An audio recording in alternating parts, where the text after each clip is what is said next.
The king's pavilion was close by the water, and the morning mist of the river wreathed it in wisps of grey. The Thoughts of Eddard Stark, A Game of Thrones Chapter 30, Eddard 7.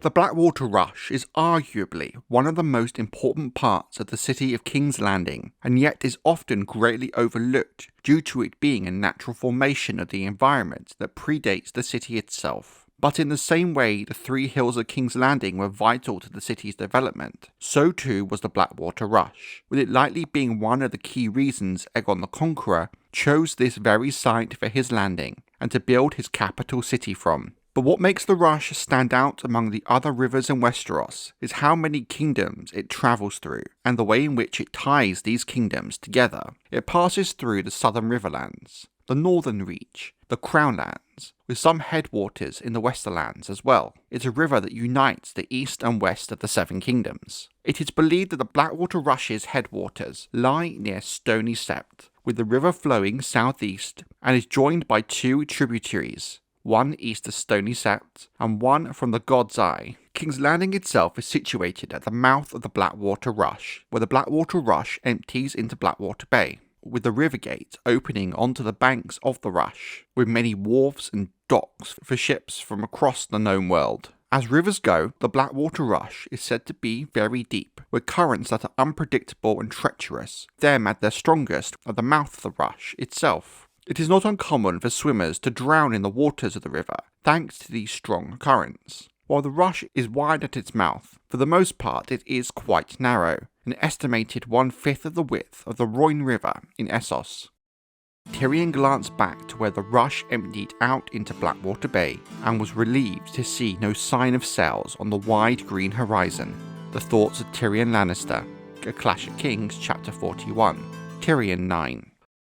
For much of the history of the Blackwater Rush, and specifically the area around its mouth, it has been claimed by several different petty kingdoms, including the Darklands of Duskendale, the Massies of Stonedance, and many of the River Kings of the Riverlands, including the Lights from House Mud, Fisher, Bracken, Blackwood and Hood, with King Benedict II Justman successfully holding the area for an extended period of time. Immediately prior to Aegon's conquest of Westeros, the area around the northern bank of the Blackwater Rush was claimed by the Storm King Argilac Durridon, with the southern bank by Harren the Black, the king of the Isles and Rivers, with both kings disputing the other's claim over the area. After Aegon landed at the bank of the river, he would build the Aegon Fort as his foothold in Westeros to launch his invasion from, with him now claiming the Blackwater Rush as part of his domain, and that of House Targaryen, for the first time, with the city of King's Landing growing around the Aegon Fort, and thus the Blackwater Rush itself. It's likely the defensive security and trade the Blackwater Rush offered King's Landing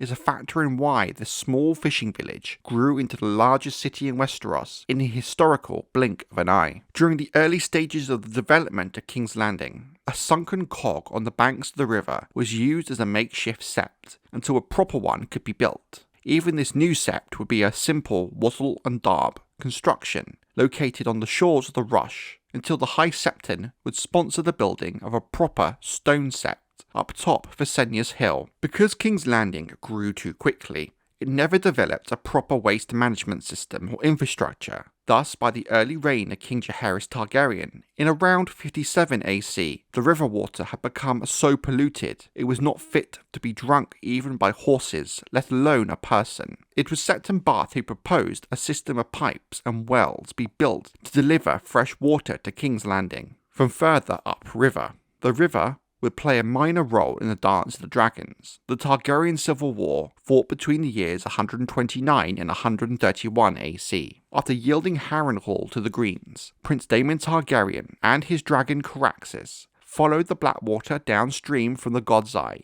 to participate in the fall of King's Landing. After the Dance of the Dragons had ended, it is believed that Princess Baela Targaryen enjoyed moonlight swims in the powerful river, despite how dangerous this was, something that would later come to prominence in 133 AC, when Lady Buckler and her daughters drowned en route to the Maiden Days Ball when their boat sank in the Blackwater. Sometime prior to the First Blackfyre Rebellion, King Daeron II granted land near the bank of the Blackwater to his half-brother, Daemon Blackfyre. It's unknown exactly where this land was situated, other than it was close to King's Landing. It is assumed, given the timescale involved, that Daemon never actually built a keep on this land. In the year 265 AC, displeased with King's Landing, King Aerys II Targaryen, the Mad King, once considered building a shadow city of marble on the southern shore of the river, but this was never going to be a realistic possibility.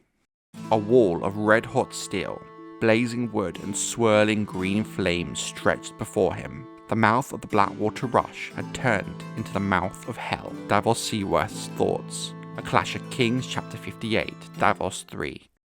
The Blackwater Rush plays a huge role during the main book series, specifically during A Clash of Kings. Catelyn Stark crosses the Blackwater Rush several times while en route from Riverrun to Bitterbridge to treat with Renly Baratheon, and then again on the way back. Later, after being stopped at the Red Fork in the Battle of the Fords, Tywin Lannister joins with Mathis Rowan and Randall Tarly near the headwaters of the Blackwater.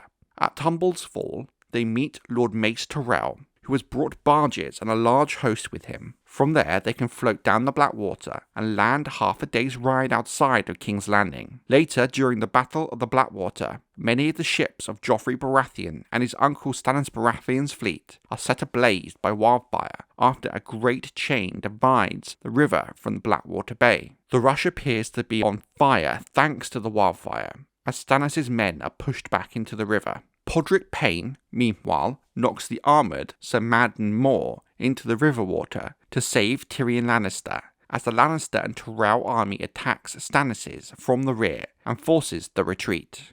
The impact the river has on trade can be seen during the War of Five Kings, as demonstrated in A Storm of Swords. The area in the immediate vicinity of Stony Sept, and thus the headwaters of the Rush, did suffer greatly during the war, but by some fortune the harvest had not yet been burned south of the river, and trading was still possible with King's Landing. It was also noted that in the wake of the Battle of the Blackwater, some have taken to piracy upon the river. We don't believe this has happened before. The battle left its mark, with there being countless sunken ships blocking the entrance in and out of the mouth of the river. Thus the time-consuming task of removing the husk of the ships needed to be done. Things are so bad, only a single flat-bottomed ferry can take passengers from one side of the river to the other. The blockage of the Rush has been impacting trade in the city.